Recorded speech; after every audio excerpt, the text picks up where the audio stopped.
ዓለማችን በተቃርኖዎች የተሞላች ናት። አንዳንድ ሀገራት ሁሉም ነገሮች ተሟልተውላቸው በፍጹም ይጠፋሉ ብለን የማንጠብቃቸውን ነገሮች ያጣሉ። ማንኛችንም ብንሆን ዓለም ላይ የተቃራኒ ጾታ እጥረት ያለባቸው ሀገራት ይኖራሉ ብለን አንገምትም። እውነታው ግን ይሄ ነው።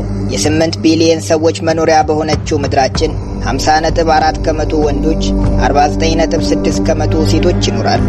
ይህ ማለት ተፈጥሮ ራሷ የወንድና የሴትን ቁጥር አመጣጥና አንድ ወንድ ለአንድ ሴት እያደረገች በተቀራራቢነት መጠበቅ ትችልበታለች ማለት ነው። ይህ ግን ሁሉም ቦታ ይሰራል ማለት አይደለም። በታዳጊ ሀገራት ትዳር ለመመስረት ኢኮኖሚ ችግር ሊሆን ይችላል። በአንዳንድ ሀብታም ሀገራት ደግሞ ሁሉም ነገር ተሟልቶ በተቃራኒ ጾታ እጥረት ምክንያት የትዳር አጋር ማግኘት ፈተና ይሆንባቸዋል። በዛሬው ቆይታችን ከፍተኛ የሆነ የትዳር አጋር ማለትም የባልና የሚስት እጥረት ያለባቸውን የአውሮፓ ሀገራት እናስጎበኛቸዋለን።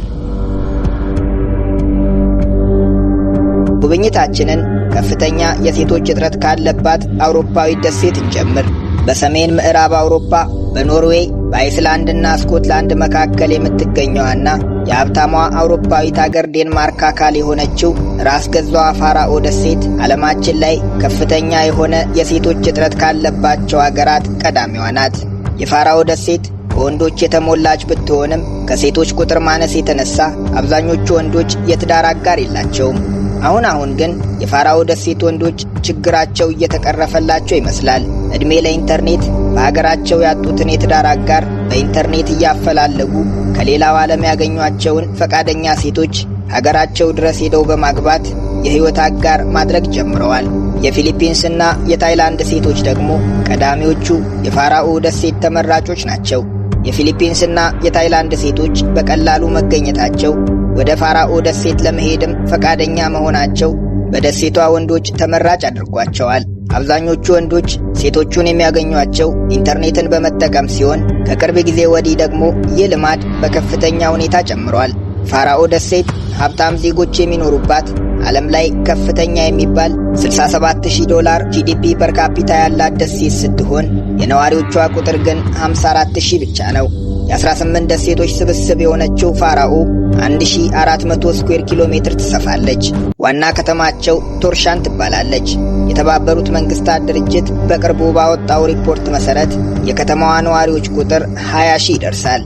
ፋራኦ 100% የተማሩ ሰዎች ያሉባት ደሴት ስትሆን የዴንማርክን የትምህርት ስርዓት ይከተላሉ። ደሴቷ ፋራኦ ዩኒቨርሲቲ የሚባል የራሷ ከፍተኛ የትምህርት ተቋም ያላት ሲሆን ለደሴቷ ጥቅም በሚሰጡ የአሳ፣ የግብርና ሳይንስና ዕደ ጥበብ ላይ ያተኮሩ የሙያ ትምህርት የሚሰጡ ተቋማትም አሏት። የደሴቷ ነዋሪዎች ከፍተኛ ጥራት ያለው የጤና ስርዓት ተጠቃሚ ናቸው። የደሴቷ ትልቅ ሆስፒታል የሚገኘው በዋና ከተማዋ ቶርሻን ሲሆን በየአካባቢው ደግሞ አነስተኛ የጤና ተቋማት ይገኛሉ። የአኗኗር ዘይቤያቸው ካላቸው የጤና መሠረተ ልማት ጋር ተዳምሮ ልክ እንደ ሌሎች የስካንዲኔቪያን አገራት ሁሉ የፋራኦ ደሴት ነዋሪዎች የዕድሜ ጣሪያ ከፍተኛ ነው። ደሴቷ ከሌሎች አውሮፓ ሀገራት ጋር የምትገናኘው በአውሮፕላንና ውቅያኖስ እየቀዘፉ በሚመጡ መርከቦች ሲሆን በየቀኑ በረራ የሚደረግበት ከዋና ከተማዋ ጥቂት ራቅ ብሎ የሚገኝ ቫጋር ኢንተርናሽናል የተሰኘ ኤርፖርትም አላት። በደሴቷ ለመንቀሳቀስ መኪና ቀዳሚው የትራንስፖርት አማራጭ ሲሆን አንዳንድ በመኪና በማይደረስባቸው አካባቢዎች ደግሞ ሄሊኮፕተርና ትናንሽ ጀልባዎችን ይጠቀማሉ። ደሴቷ ወንጀል በብዛት የማይፈጸምባት የተሟላ ማህበራዊ አገልግሎት ያላት ስትሆን ችግሮች አሉባት ከተባለም ቀዳሚው የሴቶቿ ቁጥር ማነስ ነው። በእርግጥ የፋራኦ ደሴት የሴቶች እጥረት የገጠማት በተፈጥሯዊ ምክንያት አይደለም። የደሴቷ ተወላጅ የሆኑ ሴቶች በደሴታቸው የመኖር ፍላጎት ስለሌላቸው እንጂ። ሴቶቹም ደሴታቸውን ጥለው የሚኮበልሉበት የራሳቸው ምክንያት አላቸው። 90 ከመቶ የፋራኦ ደሴት ነዋሪዎች አሳ እያሰገሩ ኤክስፖርት በማድረግ የሚተዳደሩ ናቸው። የወንዶቹ ሚና አሳ ማስገር ሲሆን ሴቶቹ የቤት እመቤት ከመሆን ውጪ እንደ ሌላው ዓለም ወጥተው የሚገቡበት ሥራ እንደ ልብ አያገኙም። በመሆኑም አብዛኞቹ ሴቶች ትምህርታቸውን እንደጨረሱ ሕይወትን እንደነ ኮፐንሃገን በመሳሰሉ ትላልቅና የተለየ የሕይወት ዘይቤ ባላቸው ከተሞች መምራት ስለሚፈልጉ ወደ ዋናዋ ሀገር ዴንማርክ ያመራሉ። በዚህ ምክንያት የሀገሪቱ ወንዶች አግብቶ ልጅ ወልዶና ቤተሰብ መስርቶ የመኖር ህልማቸውን ማሳካት ከባድ አድርጎባቸዋል።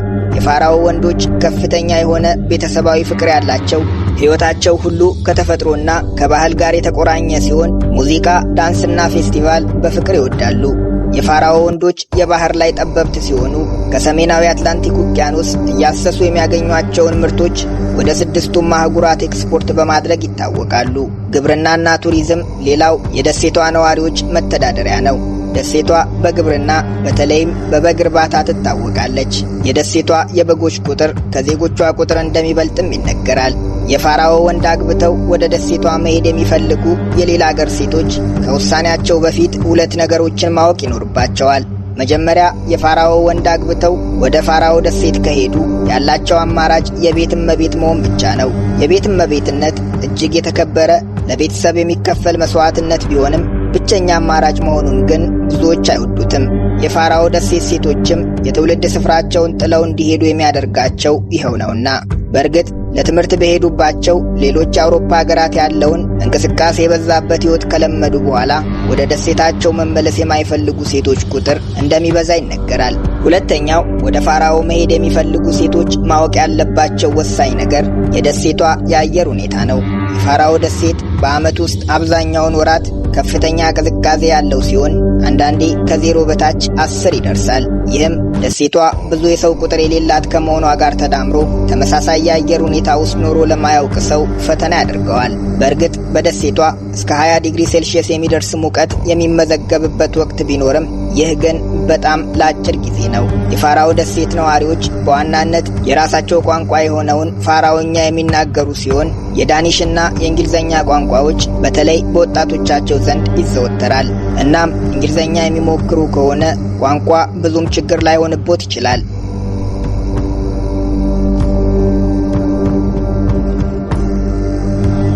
አሁን ደግሞ ከፍተኛ የሆነ የወንዶች እጥረት ወዳለባቸው አገራት እናምራ። ቀዳሚዋ ራሽያ ናት።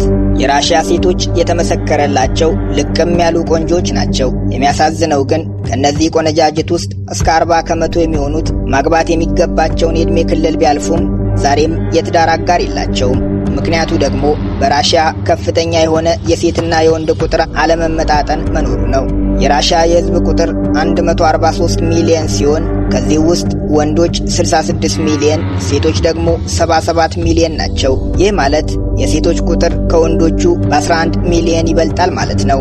ይህ የጾታ አለመመጣጠን በተፈጥሮ የመጣ አይደለም። የራሽያ ሴቶች በቁጥር ከወንዶቹ መብለጥ የጀመሩት ከሁለተኛው የዓለም ጦርነት ጀምሮ ነው።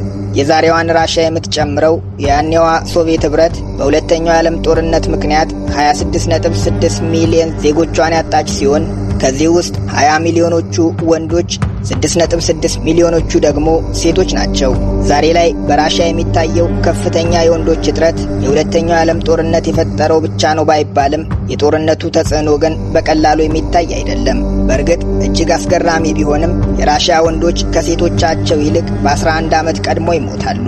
በራሽያ አማካይ የወንዶች የዕድሜ ጣሪያ 64 ዓመት ሲሆን የሴቶቹ ግን 75 ዓመት ነው። የዚህ ምክንያቱ ደግሞ አብዛኞቹ የራሽያ ወንዶች የሚታሙበት ከመጠን ያለፈ የአልኮልና የአደንዛዥ ዕፅ ፍቅር እንደሆነ ይነገራል። እድሉን ካገኙ የራሽያ ሴቶች ከሀገራቸው ወንድ ይልቅ የውጭ ዜጎችን ማግባት ይመርጣሉ።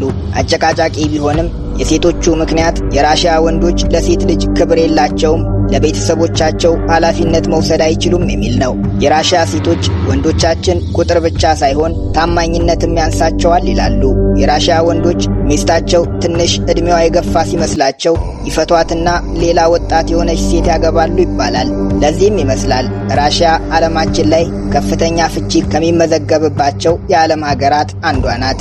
የመካከለኛው ምስራቅ ዜጎች ይህንን የራሽያ ሴቶች ችግር የተረዱላቸው ይመስላሉ።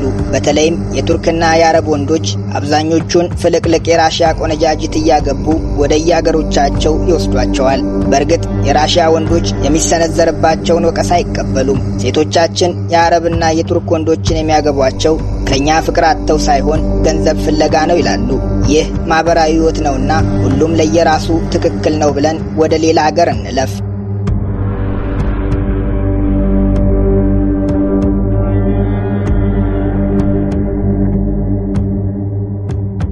ሁለተኛው የዓለም ጦርነት ምን ያህል የቀድሞዋን ሶቪየት ኅብረት እንደጎዳት የምናየው ዓለማችን ላይ ከፍተኛ የወንዶች እጥረት ካለባቸው ሀገራት ቀዳሚዎቹ የቀድሞዋ ሶቪየት አካል የነበሩ ሀገራት መሆናቸው ነው። ወርልድ ፖፑሌሽን ሪቪው ባወጣው መረጃ መሰረት ዓለማችን ላይ ከፍተኛ የወንዶች እጥረት ካለባቸው ሀገራት ቤላሩስ፣ ዩክሬን፣ ላቲቪያ እና ሊቱዋኒያ ተጠቃሾች ናቸው። የ9.2 ሚሊዮን ዜጎች ሀገር የሆነችው ቤላሩስ ከራሽያ፣ ከዩክሬን፣ ከፖላንድ፣ ላቲቪያ እና ሊቱዋኒያ የምትዋሰን የምስራቅ አውሮፓ ሀገር ናት። ቤላሩሳውያን የምስራቅ ስላቪክ ዝርያ እንደመሆናቸው እንደ ራሽያ እና ሌሎች የአካባቢው ሀገራት ሁሉ ሴቶቻቸው በቁንጅናቸው ይታወቃሉ። ዋና ከተማቸው ሚኒስክ የሁለተኛውን የዓለም ጦርነት ጨምሮ በታሪክ አጋጣሚ በጦርነትና በተፈጥሮ አደጋዎች 8 ጊዜ ሙሉ በሙሉ በሚባል ደረጃ እየወደመች መልሳ የተገነባች ከተማ ናት። ደጋግማ እየወደመች ደጋግማ የምትገነባዋ ሚኒስክ በዚህ ምክንያት ዘላለማዊ ከተማ የሚል ቅጽል ስም ተሰጥቷታል።